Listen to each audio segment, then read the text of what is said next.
Good morning, wrestling fans. Welcome to PWR today. It is Friday morning. It's the 1st of July, 4th of July weekend. The man they call Meathead, Matthew Thomas, the current reigning and defending PWR today fantasy draft champion. Matthew, good morning. How are you feeling? I'm feeling wonderful, sir. Are you a big hot dog person for the 4th of July, or you? That's right. You normally try to steal people's cars on the 4th of July. That's right. No, that was an accident. I learned my lesson with the Sons of Cudahy. No, so as far as 4th of July eats go, I'm definitely a hot dog guy. I'm a hamburger guy, but I'm from the south side of Milwaukee. I love me a bratwurst, a Polish sausage, an Italian sausage. I mean, have you ever been to a Brewers game before? We have the racing sausages. By the way, Matthew, all these stadiums have the different racing characters, right? At the 6th inning, 7th inning. That originated in Milwaukee. That's where it started.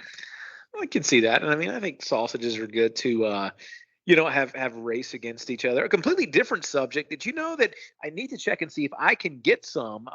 They're coming out with a special edition Coors Light that actually features the game used ice from the Colorado Avalanche's Stanley Cup winning game on Sunday.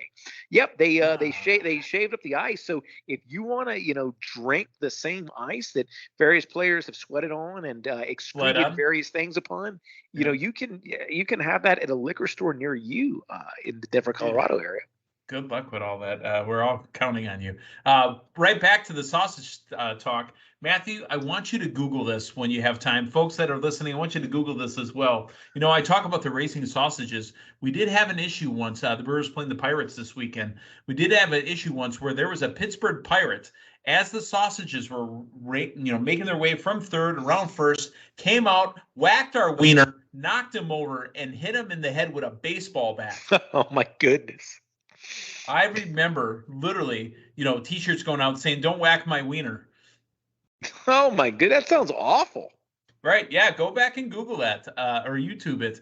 The guy came up. I don't think it was Russell Martin, but it was somebody from the Pittsburgh Pirates during the 6th or 7th inning, whenever the race was going on. I think it was the bottom of the 6th. Got up, saw the hot dog coming, and just took a full cut at the top half of the costume and just whacked the wiener right in front of everybody. Is he in jail now? I'm pretty sure that the part of the costume that he hit was not filled with a head. You can never be too sure, man. You can never tell how big somebody's head is. But the part of my body that's usually covered with clothing is covered by who, Matthew? Collar and Elbow brand. If you want to cover your top half, then collarandelbowbrand.com is the clothier to do that. Enter promo code LindaK, save you 10% off on Collar and Elbow. Just get you some Collar and Elbow garb this July 4th weekend. Gotcha. I don't think it'll be anything about whacking wieners, but let's talk about going from whacking wieners to Logan Paul. There's a segue there that I'm just going to leave on the table. Yeah, there was a better segue that I thought you could have potentially made featuring the news of the day. But if you want to segue from wieners into Logan, you can go right ahead. Logan Paul signs a multi-year contract with the WWE. We've seen him at a couple pay-per-view events. We've seen him get turned on by The Miz. Then we've seen that really odd promo for the interview. It wasn't even Miz TV. It was the Tony Schiavone of the WWE, Kevin Patrick, interviewing The Miz, talking about Logan Paul, and then having issues with AJ Styles. So Logan Paul signs a contract with WWE. He wants to be a wrestler. More power to him. I think the reception for the WrestleMania match, I think he surprised a lot of people. And here's the thing, if it's something he wants to pursue, I think there's some heat there already with a lot of crowds. And I mean, you've heard the boos he routinely gets. So you can potentially translate that to money. So I don't dislike this. I'm not against it. You can't wear Pokemans to every match, but, I'm not against it. Hey, I want to remind you, and I want to remind everyone listening this morning that Biography Legends on A&E coming back, not this week, but next week, July 10th, season 2. We've got episodes from Lex Luger, Rey Mysterio, Edge, Kurt Angle, Bill Goldberg, The Undertaker, DX, and the Bellas. I'm looking forward to all of it. Also, and that starts at 8 Eastern, 7 Central, at 10 Eastern, 9 Central on the same night, Rivals, a series that'll be airing on A&E. And then Smack Talk 11 Eastern, 10 Central, live on A&E. So WWE and the A&E network putting together some good content again coming up this summer. They did a great job last year. Really excited to see them back with a little bit of a different lineup this year. And it gets you and I close to those 37 hours of wrestling per week that we set as our goal. The only thing that's missing, and I've got a feeling that when I sing it, you'll know what I'm talking about. Hit row. I miss Most Wanted Treasures. I thought that was a great look into the WWE archives, get a couple different legends, get a couple different people that got these collections. I loved WWE Most Wanted Treasures. Yes, the episodes were a little contrived. They were a little bit stretched out, but it was led by AJ Francis, formerly of Hit Row in WWE. And once all those guys got released, it really kind of shot the series into who knows what's going to happen. Well, hey, it gives us an opening in the market for you and I's variation, where we just go to random Goodwills and flea markets and consignment shops trying to find wrestling memorabilia. Hey, speaking of memorabilia that Rocky the Soul Man Johnson left all over the country, The Rock Dwayne Johnson had just found out that he's got 5 new half-siblings following some DNA tests.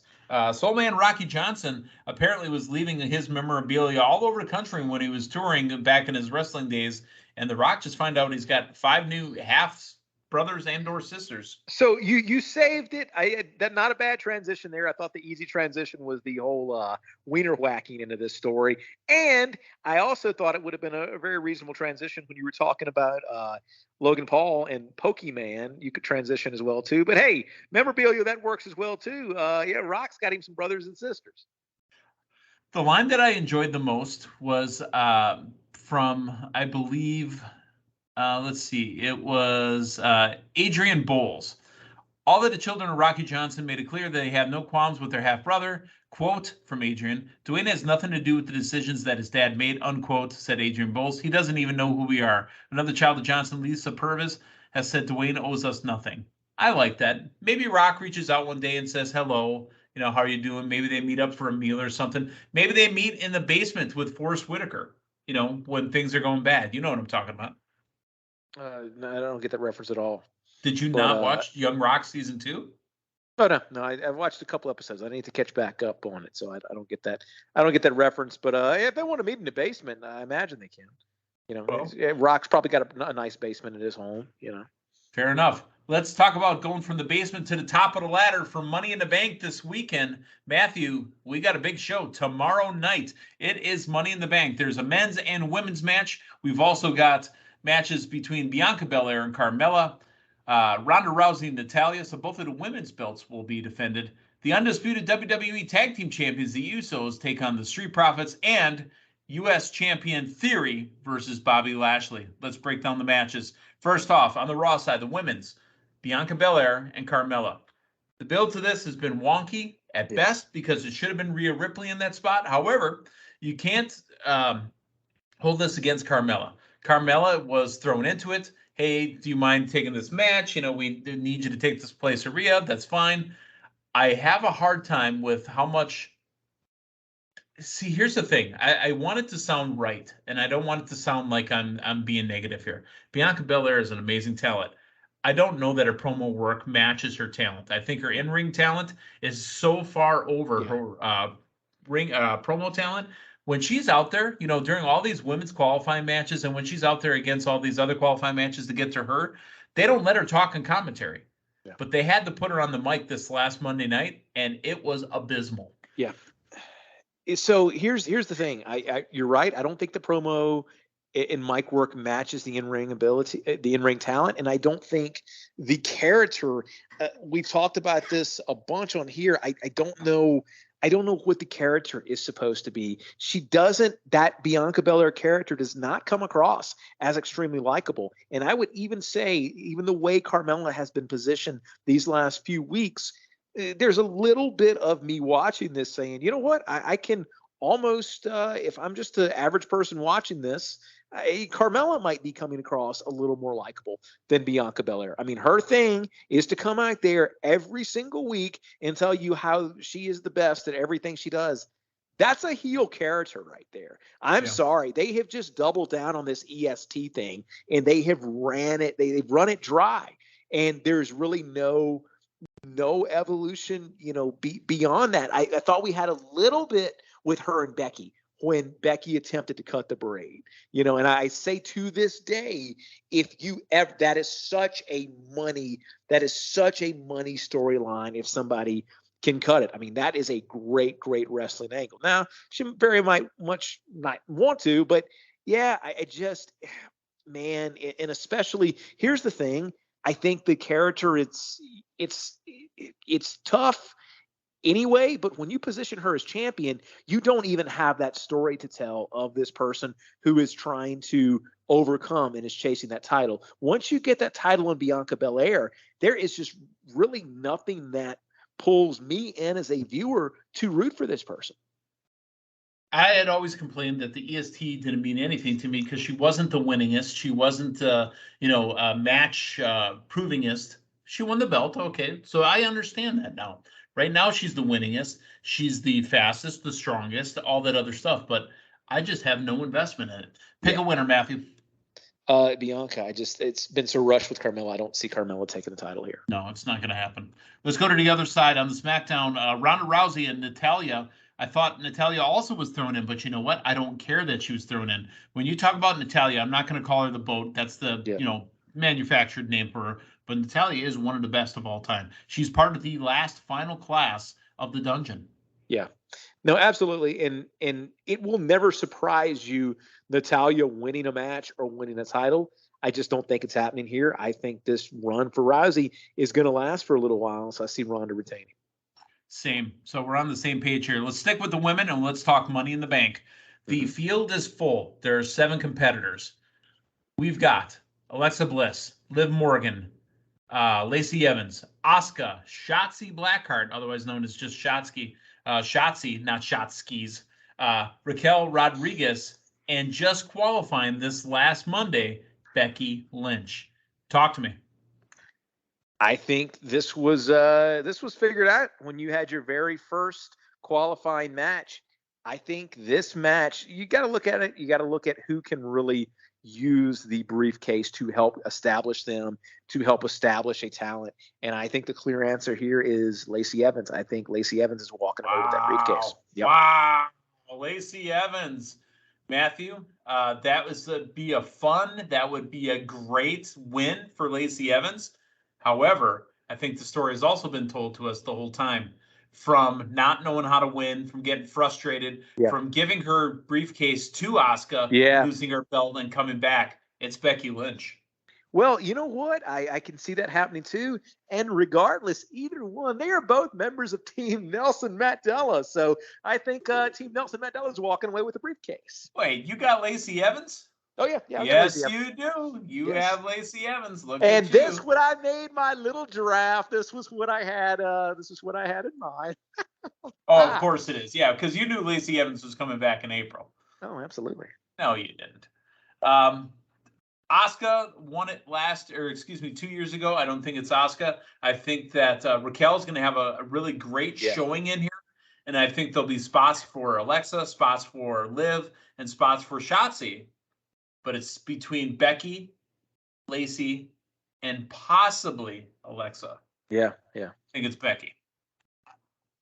Let's go to the men's side. Matthew Thomas, it's Bobby Lashley. It's Theory for the United States Championship. I got a feeling that this might be Bobby Lashley's time. I do agree with you. And the crowds are cheering Bobby. And, this will be Bobby's first title win as a pure 100%. Not just a baby face, but a baby face that wins pose downs and, has a plentiful supply of baby face with baby oil. Bobby's baby winning. Powder on that baby bottom. Well, I wasn't talking about his bottom, but okay. I want my baby back, baby back, baby back. All right.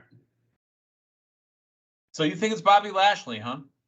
I think so. It's going to, much to the chagrin of Team Nelson Mandela, who has Orange Theory.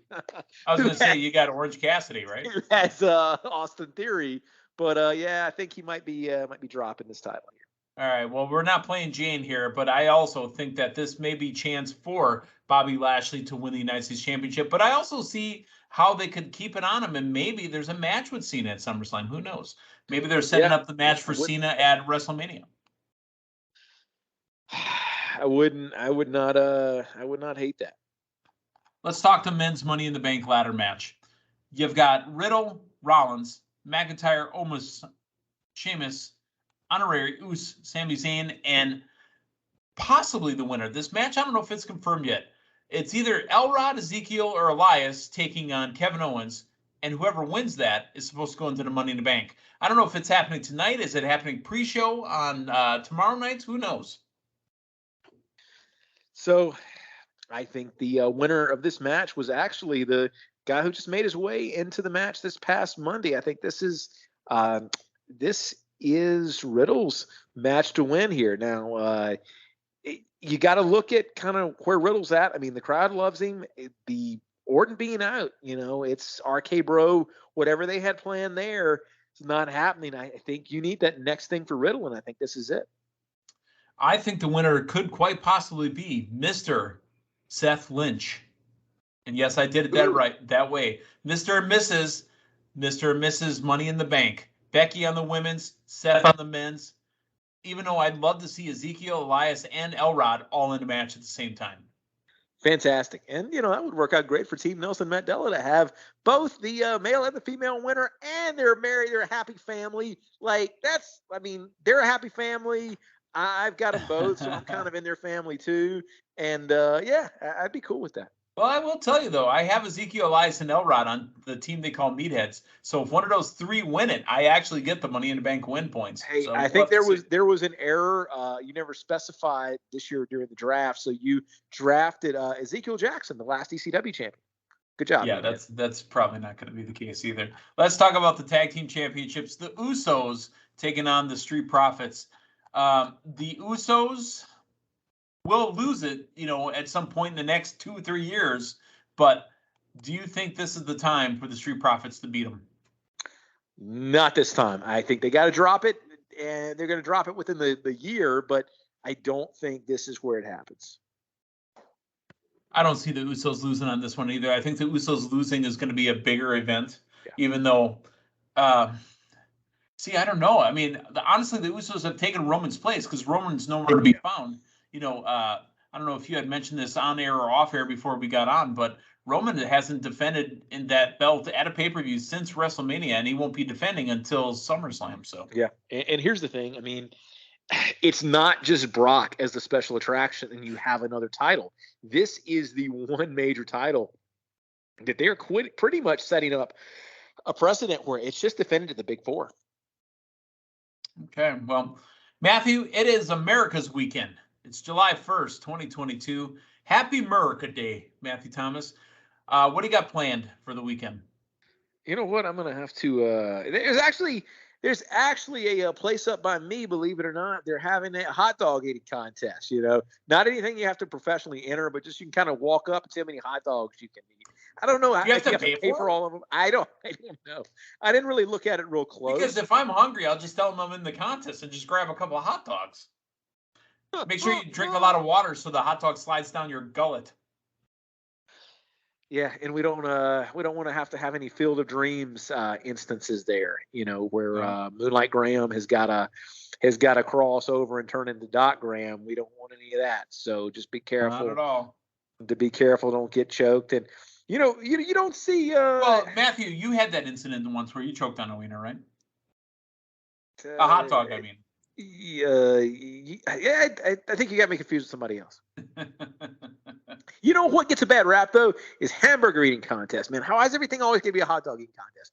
Because it's slick and it's cylinder and it slides right down your gullet. Yeah. So the pace is off a little bit, but just eat some freaking hamburgers. You got to chew. I mean, the hot dog literally it just goes right down. Yeah. Maybe I'll start a hamburger eating contest. For Matthew Thomas, for Linda Cave, I'm the man they call Meathead. Thanks for stopping by. We'll talk to you guys next week. So long, everyone.